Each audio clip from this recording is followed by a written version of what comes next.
नमस्कार, capital TV Uttar Pradesh में आपके साथ में फरहत सिद्दीकी। पीएम मोदी ने अपने मंत्रिमंडल में बदलाव करते हुए नई और भारी भरकम टीम तैयार कर ली है। लेकिन पीएम मोदी की इस नई टीम में पश्चिमी यूपी के हाथ खाली रह गए। देखिए इस रिपोर्ट में। पिछले 7 सालों में पूरे देश ने ये देखा कि पीएम मोदी काम को कितनी प्राथमिकता देते हैं। चाहे कोई नेता पीएम मोदी का कितना भी खास हो, इस मंत्रिमंडल विस्तार में दिख गया कि काम नहीं करोगे तो जाना पड़ेगा। पीएम मोदी एक बेहद सशक्त नेता के तौर पर पहचाने जाते हैं। किसान आंदोलन की वजह से दधक रहे पश्चिमी यूपी के नेताओं को उम्मीद थी कि किसान आंदोलन की वजह से और नेताओं को शांत करने के लिए पीएम मोदी पश्चिमी यूपी से किसी नेता को अपनी टीम में जगह दे सकते हैं। लेकिन पीएम मोदी ने किसी भी प्रकार के दबाव में न आते हुए अपने मन के हिसाब से मंत्रिमंडल विस्तार किया। 2 साल बाद हुए मंत्रिमंडल के विस्तार में पश्चिमी यूपी की झोली खाली रही। सरकार को असहज करता दिख रहा किसान आंदोलन और जातिगत समीकरण भी बेअसर रहा। विस्तार में यूपी से 7 मंत्री बनाए गए, लेकिन पश्चिमी यूपी को खाली छोड़ दिया गया। मंत्रिमंडल में कद बढ़ाए जाने और जातिगत समीकरणों के आधार पर मंत्री बनने की उम्मीद लगाने वालों को बड़ा झटका लगा है।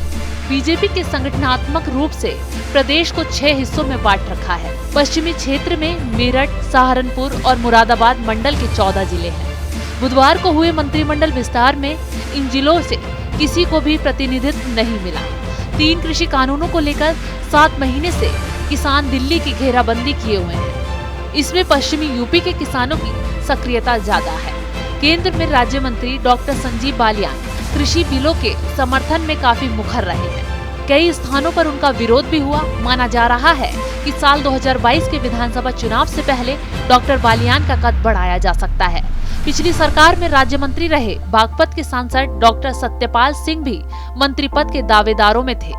राजनीतिक हलकों में माना जा रहा था कि डॉक्टर बालियान का कद बढ़ाकर और डॉक्टर सिंह को मंत्रिमंडल में शामिल कर जाटों को लुभाया जा सकता है।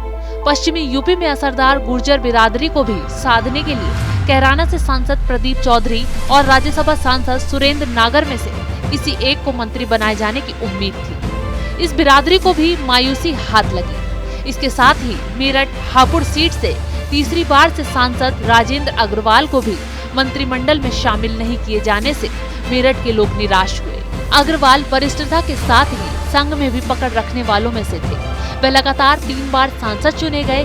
वहीं नोएडा के सांसद और यूपी बीजेपी के ब्राह्मण चेहरों में शुमार महेश शर्मा को भी मोदी की टीम में जगह नहीं मिल पाई। महेश शर्मा पहली मोदी सरकार में राज्य मंत्री थे।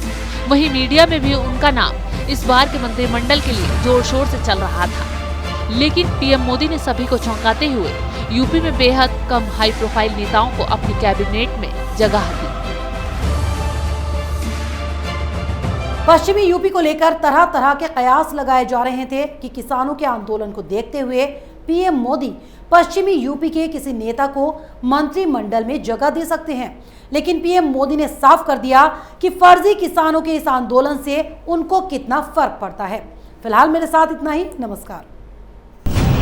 2 साल पहले शुरू हुई एक मुहिम, मीडिया में एक नया आंदोलन, शपथ झूठ को बेनकाब करने की, संकल्प सच को आप तक पहुंचाने का।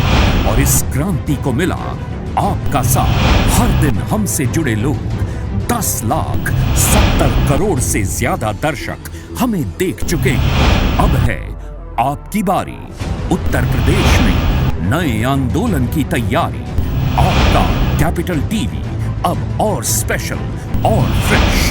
Capital TV